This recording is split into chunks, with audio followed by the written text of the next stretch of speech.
और अब आपको मैं क्रमवार तरीके से आपकी जानकारी के लिए, जिसको हम साझा भी करेंगे, ये पूरा नोट पढ़ देती हूं। दिल्ली में हर साल 6000 के करीब किडनैपिंग और अबडक्शन के मामले हो रहे हैं।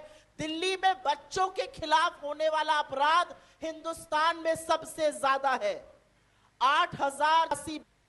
दिल्ली में करीब करीब 85,000 महिलाओं के खिलाफ अपराध के मामले लंबित हैं और जो पेंडेंसी रेट है वो देश में सबसे ज्यादा 97% से ऊपर है।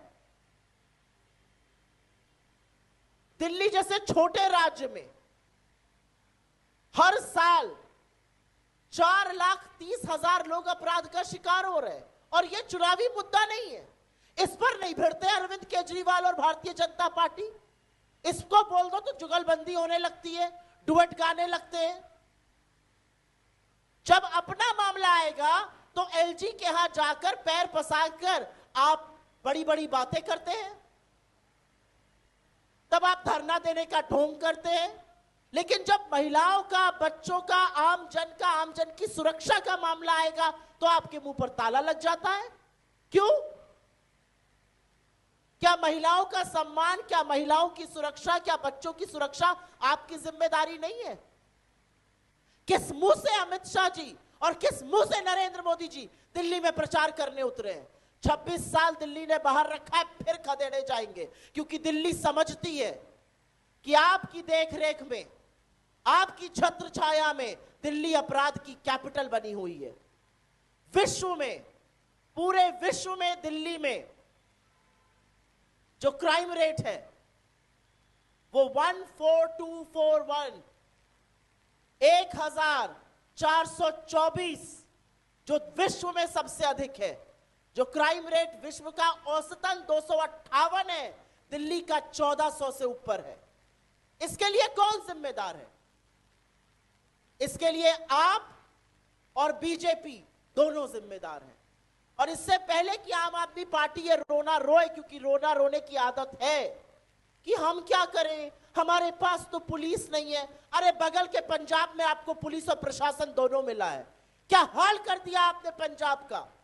असलियत यह है कि पंजाब के थानों में आज बम चल रहा है। असलियत यह है कि पंजाब की सुरक्षा व्यवस्था, कानून व्यवस्था पूरी तरह से ध्वस्त कर दी है। और जो लोग दिल्ली में वापस लौटने का दावा कर रहे हैं, जिनको 26 साल तक बाहर रखा गया है, उनका लेखा जोखा, उनकी कलई मैंने ऑलरेडी खोल दी है। अमित शाह जी को यह ज्यादा चिंता है कि एक 21 साल की लड़की किसी चीज पर बोल दे तो उसको दिल्ली पुलिस पकड़ने बेंगलोर पहुंच जाती है। लेकिन अमित शाह को यह चिंता नहीं है कि दिल्ली की हर महिला आशंकित है, आतंकित है, परेशान है, मैं घर से निकलूं मेरे साथ कुछ हो ना जाए। इसका जवाब कौन देगा? किसकी जवाबदेही है दिल्ली को लेकर? आज सवाल यह पूछा जाएगा। बड़े बड़े इश्यूज लेकर आते हैं, सारे इश्यूज जो उनके अपने हैं, स्वार्थ निहित, जिसमें अरविंद केजरीवाल जी का महिमा मंडल हो, जिसमें बीजेपी का महिमा मंडल हो, इसी पर भिड़े रहते हैं। अरे दिल्ली समझ रही है, दिल्ली समझ रही है कि मुद्दों की राजनीति से आप कोसों दूर है। आप फर्जी वादे करते जाइए। दिल्ली पूछना चाहती है 11 साल में क्यों नहीं कर दिया ये सब। दिल्ली पूछना चाहती है हमारी सुरक्षा पर सवाल क्यों नहीं उठाया। और एक अंतिम बात कहकर अपनी बात समाप्त करती हूं। 2012 में आप ही की तरह पत्रकार थी और पूरी निर्भीकता से ये जानते हुए कि केंद्र और दिल्ली की सरकार हर वो कदम उठा रही है जो निर्भया के अपराधियों के खिलाफ उठाना चाहिए, ये जानते हुए कि रात को 2:30 बजे जब निर्भया इलाज के लिए सिंगापुर जा रही थी तो टारमैक पर इस देश के प्रधानमंत्री, दिल्ली की मुख्यमंत्री और सोनिया जी मौजूद थे।